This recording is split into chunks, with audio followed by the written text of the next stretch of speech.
Hey guys, welcome back to the channel. Today we're going to be watching a video called Life in Indonesia, 12 Shocking Facts About Indonesia That You Have Never Heard of Before. Indonesia, a captivating archipelago nestled in Southeast Asia, boasts not only breathtaking landscapes, but also a treasure trove of astonishing secrets that will leave you utterly spellbound. From its rich cultural tapestry to the jaw-dropping wonders of nature, Indonesia is a country that beckons exploration and discovery. But what if I told you there are shocking facts about this mesmerizing nation that have remained hidden from the mainstream?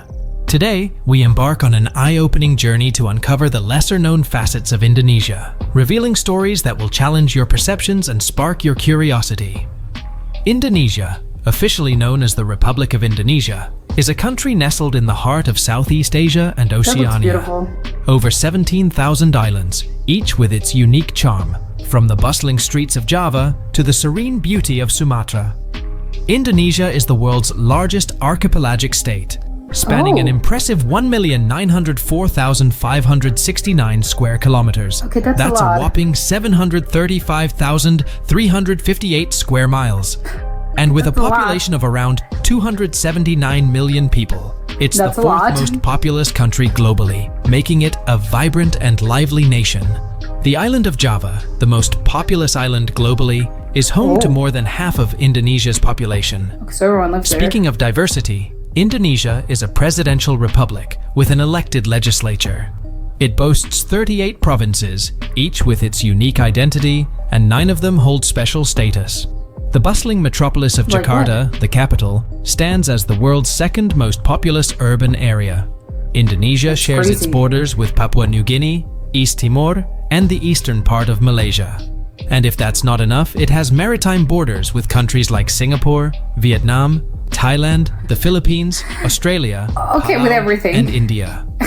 Despite being densely populated, Indonesia is a country of contrasts. It has vast areas of wilderness that support some of the world's highest levels of biodiversity. The Indonesian archipelago has been a hub for trade since the 7th century. Imagine the Srivijaya and Majapahit kingdoms trading with China and the Indian subcontinent. It's like a historical marketplace. Over the years, local rulers absorbed foreign influences, and Hindu and Buddhist kingdoms flourished. Later, Muslim traders brought Islam, and during the Age of Discovery, European powers vied for control of the Spice Islands. So they had everything. After 3.5 centuries of Dutch colonialism, Indonesia finally secured its independence post, World War II. Since then, it's been a turbulent journey, facing challenges like natural disasters, corruption, and a process of democratization. But through it all, a unique identity emerged, defined by the motto, Bhinneka Tunggal Ika, which translates to unity in diversity. It encapsulates a national language, cultural diversity, religious pluralism within a Muslim-majority population, and a history of colonialism and rebellion against it. Indonesia boasts the world's 16th largest nominal GDP and the 7th largest by PPP.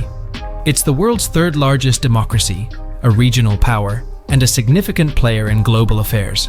Indonesia is a proud member of various international organizations, including the United Nations, World Trade Organization, G20, and more, showcasing its role on the global stage. Number 1.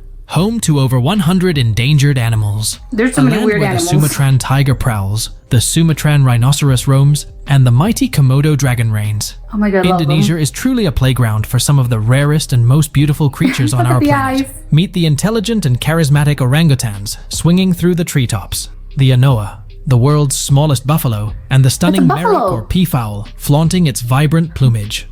And let's not forget the Tarsius tarsier, a tiny primate with big, adorable eyes, reminiscent of Dobby the house elf from Harry Potter. Indonesia occupies just 1% of Earth's land area, yet its rainforests are like treasure troves, housing 10% of the world's known plant species, 12% of all mammal species, and a whopping 17% of all known bird species. But with great beauty comes great responsibility. Unfortunately, many of these species are teetering on the brink of extinction due to various threats, including habitat loss and poaching. Conservation efforts are crucial to ensure the survival of these magnificent creatures. Number 2. World's biggest young population. Indonesia, with its What's that mean? stunning landscapes and vibrant cultures, is not just a tourist destination. It's home to 165 million people under the age of 30. That's like having the entire population of a big country all under 30. Only 8% of the Indonesian population is older than 60 years of age.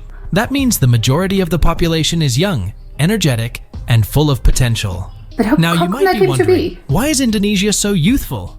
Let's rewind a bit to 1964 when Indonesia implemented a family planning program. It was a relatively effective initiative aimed at controlling the population growth. Okay. Now, despite the success of this program, the youth population still continues to surge.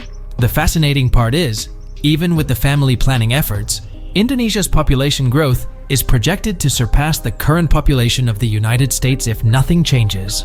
What? That's like overtaking one of the most populous countries on Earth. Wow. So, what does the future hold for Indonesia?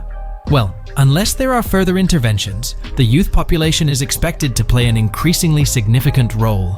Yeah. Imagine the potential, the talent, and the dynamism that Indonesia's young population brings to the table. Number 3. Home to the largest volcanic lake on Earth. If you thought lakes were just peaceful bodies of water, think again. Lake Toba, Is it nestled active? within the colossal supervolcano in northern Sumatra, Indonesia, is a true behemoth. It's not just a lake, it's a geological masterpiece. 100 kilometers long, 30 kilometers wide, and a So jaw-dropping 500 meters deep, making it the God, largest that's so natural scary. volcanic lake on the planet. Yes, you heard that right? The largest. Lake Toba is more than just a scenic beauty. It's a living testament to Earth's explosive history. Got a Around volcano in the middle of 70,000 it. years ago, this very spot witnessed one of the most colossal eruptions known to humanity. I'm talking about a mega eruption, the kind that reshapes the world. Scientists believe that this eruption was the largest known explosive event on Earth. The supervolcanic eruption had such a catastrophic impact that it's estimated to have wiped out a significant portion of the human population at that Oh time. my God. Can you imagine the power? Number 4. Made up of 17,504 islands. They're not Imagine a land where they're each inhabited. sunrise unveils a new paradise, and every sunset paints a different horizon. That's the magic of Indonesia. Now, let's get down to the numbers. The Indonesian Coordinating Ministry for Maritime Affairs claims that there are precisely 17,504 islands that That's make up this crazy. incredible archipelago. But hey, with climate change doing its thing, this number might change in the future. Oh my God, they're It's gonna- like they're gonna nature's disappear. very own puzzle. From the pristine, palm-fringed islets that seem almost too perfect to be real, to the dense jungle volcanoes rising majestically from the frothy sea waters. Indonesia is a God. visual feast for the wanderlust in all of us. It's like not a just an little cake. archipelago, it's a masterpiece crafted by Mother Nature herself. Did you know that Indonesia's archipelago is the largest in the world? That's right. It's I like did the not know Earth that. decided to play a game of Tetris, and Indonesia won the grand prize. But it's not just about the numbers. It's about the incredible diversity that these islands bring to the table. Indonesia isn't just a geographical wonder, it's a cultural kaleidoscope. With each island, you'll find unique traditions, languages, and cuisines. It's like having a whole world within one country. Okay, From yeah. Bali's vibrant festivals to Sumatra's rich tapestry of heritage, there's always something new to discover. As sea levels rise, these islands may face challenges. Yeah. The number 17,504 might shift, but what won't change is the resilience of the Indonesian people and the breathtaking beauty that these islands offer. Is that a volcano? Number 5. Biggest Buddhist temple in the world. A colossal structure that dates back to the 9th century, standing tall amidst 9th lush century. landscapes. That's Borobudur for you. Constructed during ancient times, this architectural marvel is the largest Buddhist temple on the entire planet. 1,460 relief panels adorning the walls of Borobudur, making it home to the biggest and most complete collection of Buddhist reliefs in the world. Each panel tells a story, a visual journey through the teachings of Buddhism. Borobudur isn't just a temple, it's a pilgrimage site dedicated to the revered Lord Buddha. The journey begins at the base and follows a footpath around the temple. Oh, you can As you get in. ascend, you're not just climbing stairs, you're traversing through the realms of Buddhist cosmology. Oh, that's so The beautiful. temple's architecture symbolizes the Buddhist cosmology with 3 main levels: the world of desire, the world of forms, and the world of formlessness. Each level represents a step towards enlightenment, mirroring the spiritual journey of those who embark on this pilgrimage. Borobudur houses a mind-blowing 504 Buddha statues. Can you believe that? No. It's like a serene army of enlightenment greeting you at every turn. These statues are not just sculptures, they're a profound expression of devotion and artistry, each crafted with meticulous detail. Standing amidst these statues, you can't help but feel the spiritual energy that permeates the entire temple complex. Look at it square. Number 6. Death Penalty by Firing Squad. What? The capital punishment methods in Indonesia have remained unchanged since 1964. The death penalty is only enforced in severe cases, primarily related to drug trafficking or murder.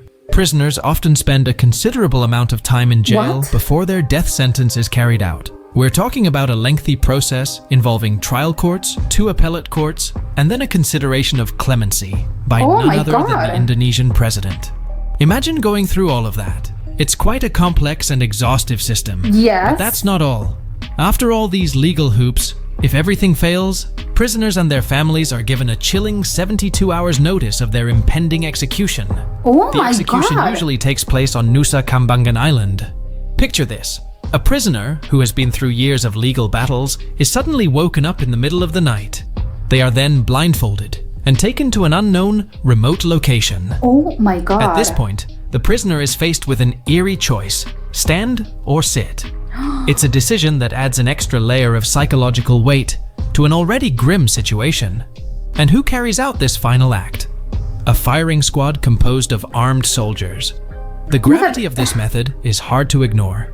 It's an execution by a firing squad, a method that's not commonly seen in many parts of the world today. Now, while we may have our own opinions on the death penalty, it's essential to recognize the significance and impact it has on the lives of those involved. Oh my God, how many people do they kill? One of the world's largest gold mines. When we think of Indonesia, our minds might wander to its stunning beaches, lush rainforests, and vibrant culture. But did you know that hidden within the majestic Sudirman Mountains lies the Grasberg Mine, boasting the world's largest gold reserve? Is that a mine? An estimated $40 billion worth of gold.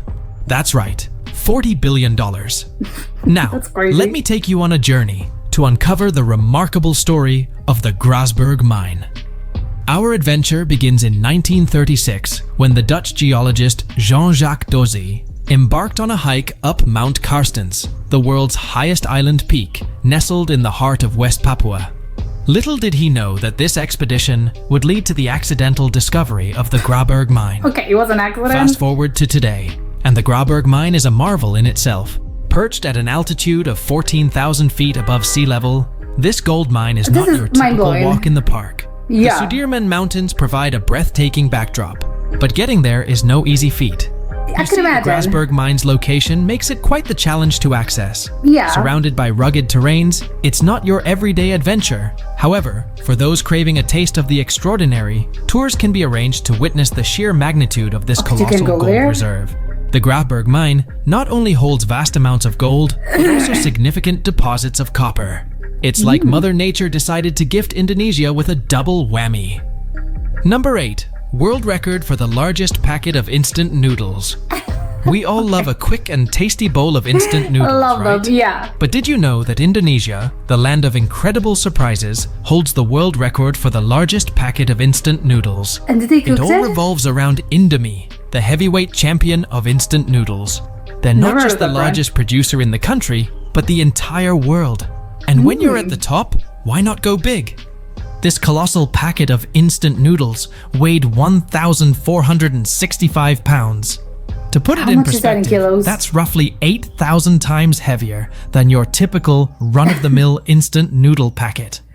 I mean, just imagine the size of the pot you'd need to cook that up. Yeah, it's like a noodle lover's dream come true. When they unveiled this gigantic creation, the whole country celebrated this noodle triumph. It's not every day you see a packet of noodles breaking records and capturing the hearts of millions. I have to know if they cooked it. Number 9. A lake that changes color. A lake that changes color like a chameleon. Oh my God, it is! Yes, you heard it right.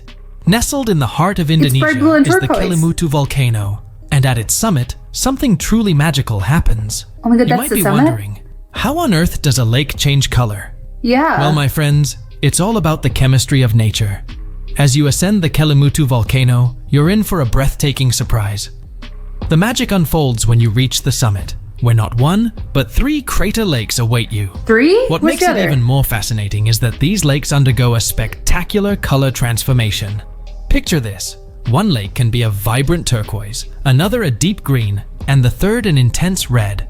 So, what's the secret behind this kaleidoscopic phenomenon? It's gotta be the minerals. It's all about the volcanic gases beneath the surface. When the water interacts with these gases, it triggers a chemical reaction, resulting in this mind-blowing color show. Nature truly is an artist, don't you think? Yeah. Now, each lake has its own distinct personality, and the colors can vary over time. It's like a living canvas painted by the earth itself. Number 10. 100 active volcanoes.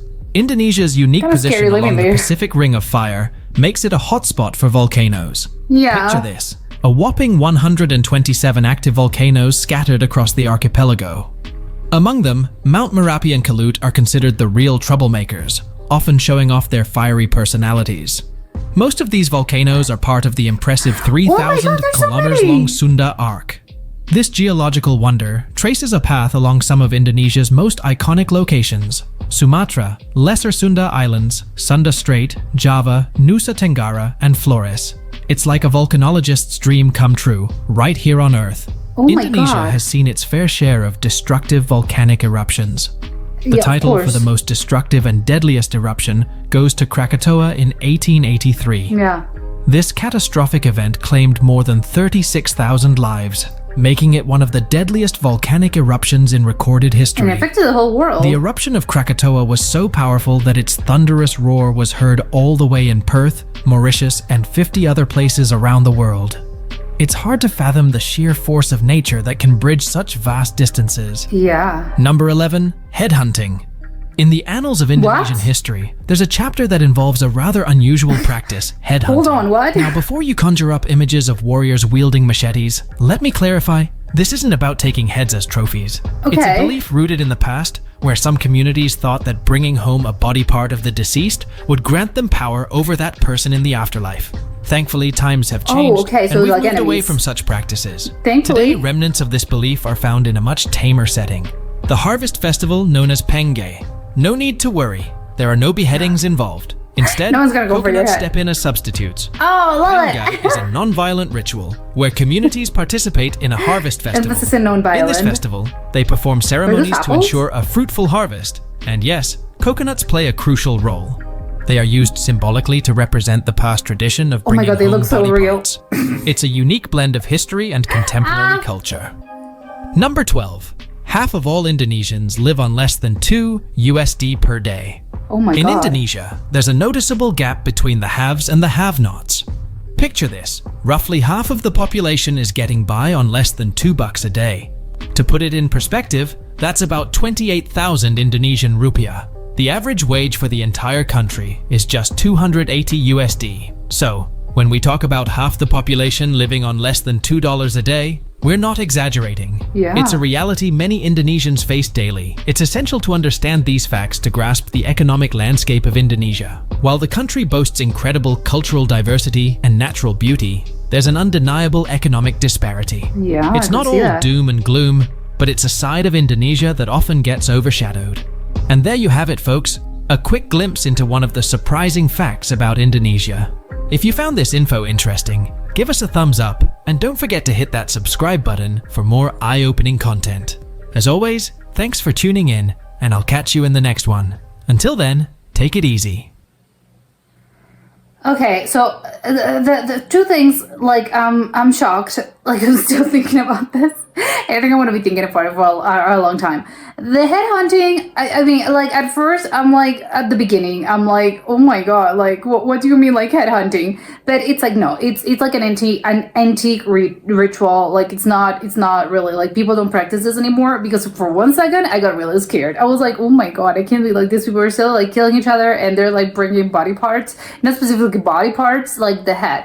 But it's like, no, from what I could understand, it was like, it's a practice that's been banned. You know, it was probably like the natives did that. And obviously, like, these days they don't really do that. But because it's sort of like, it's a cultural thing. So they have to, like, they do, like they switched, obviously, so now they use like coconuts, and it's how I think a whole ritual, because they were apparently, like they said, like before, like when they used to do that, although he didn't really mention like when exactly, like in history, it was like the 1800s or it was like the 1300s, like I don't know, a very long time ago, or even like older than that. It was like because it was a religious belief, and it was like for, I'm guessing, like they like grabbed the head of the enemies when they were like go into other villages, and you will, like I don't know, you would like go on a rampage, and then obviously if you conquer that village, like you would grab like the head of your enemy, and then I think you would like return to your village, and because with the head of that person, apparently you would get like in the afterlife, you would get power over them. So that makes sense. If you're like, if they are your enemies, of course you like want to defeat them in the afterlife or whatever. So obviously it makes sense that you just get your head collecting like a bunch of your enemies like heads. But these days, I think it was more of a like harvest. I think from for what I could understand, he's like, no, these days they use coconuts, but it's more about like having a plentiful harvest, and it's more having to do with that and not the heads, because they had like a lot of fruits and stuff. So I think it's more about like blessing, the land or something like that, to have bountiful crops. So it's like, okay, so when did like it switches? Like today is something different, but it's so funny because the photo that they showed of like there was an actual body, but apparently there was a coconut in instead of like the head. And obviously that the head, it wasn't a human. It was a human body, but not an actual human. It was probably like a puppet. Like they make a body with like, I don't know, fabric, but they put like the coconut instead of the head, but they draw like the eyes, and they drew like the face, and they put, I think, hair. I can't remember if they had hair, but it's kind of creepy, I have to say. It looks like, even the photo, and if they were like, it's coconut, it's like, well, they're coconuts, but they look very real. They look like dead people. So I'm like, I'm not gonna lie, that's kind of scary to me. Like in the sense that it looks very creepy, but I don't know. Like I like the harvest festival part of things, but like this coconut head, it's creeping me out a little bit. Not gonna lie. Something else that kind of shocked me was obviously, well, the wage, like how many people, apparently it's a lot of like disparity in between like rich people and people that have less means, and poorer people. But I think that is not, I don't think they are the only country, but it obviously, like in the world, there's a lot of like disparity between classes. But it is obviously very sad, because apparently they have like a lot of resources. They have like the largest gold mine, they have like so many good things, and they have obviously a lot of like touristy places.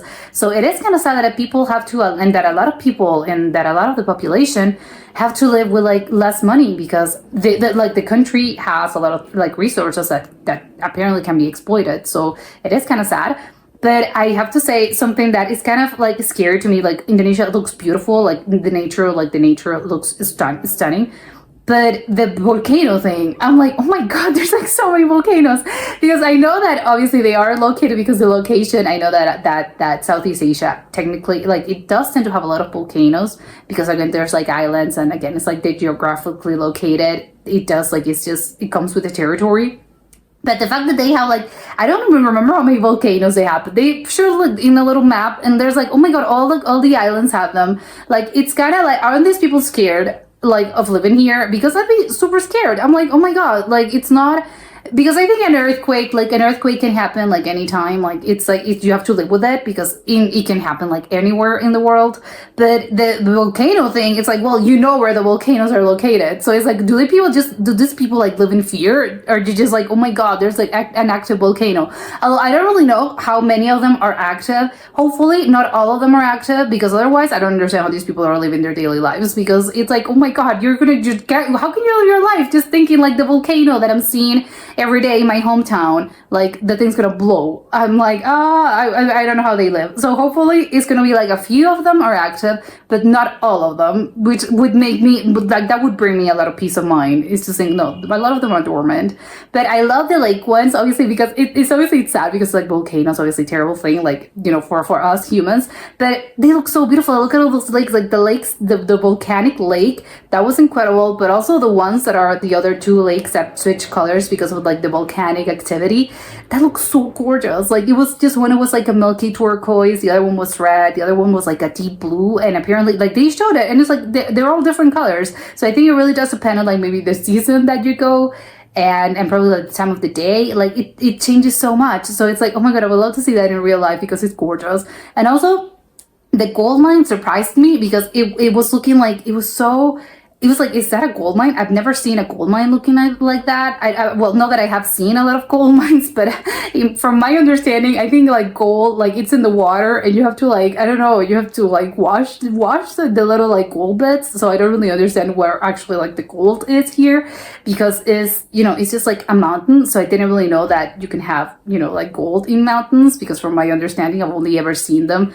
like in water. So this is new to me. But the infrastructure, because I'm guessing obviously they build it because they have to like build the mine in order to exploit the gold, and to take out the gold they have to build something. So it's just like the mountain, and there's rocks, but there's like roads, and it's all like with a weird shape, and it's so strange looking. It looks something like man-made, like you wouldn't really, I'm like, what is that? It looks so weird, but it's so surprising to me that apparently like tourists can visit and you can just go there. I don't know if you need like a permit or something, but it looks really weird to me. Like you can just like visit there. Obviously the terrain, it's I'm guessing it's gotta be like a whole trip, because again it's not easy to get there.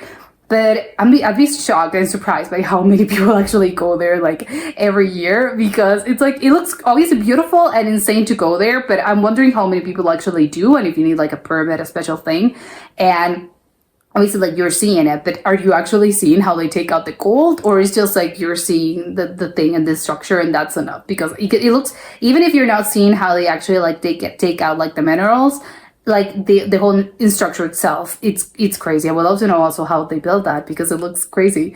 But yeah, this was incredibly interesting. I feel like I learned a lot about Indonesia, and it looks like a beautiful country that I think probably a lot of people want to visit. Now I want to visit as well because it looks gorgeous. But that was it for today, and I'll see you next time. Bye.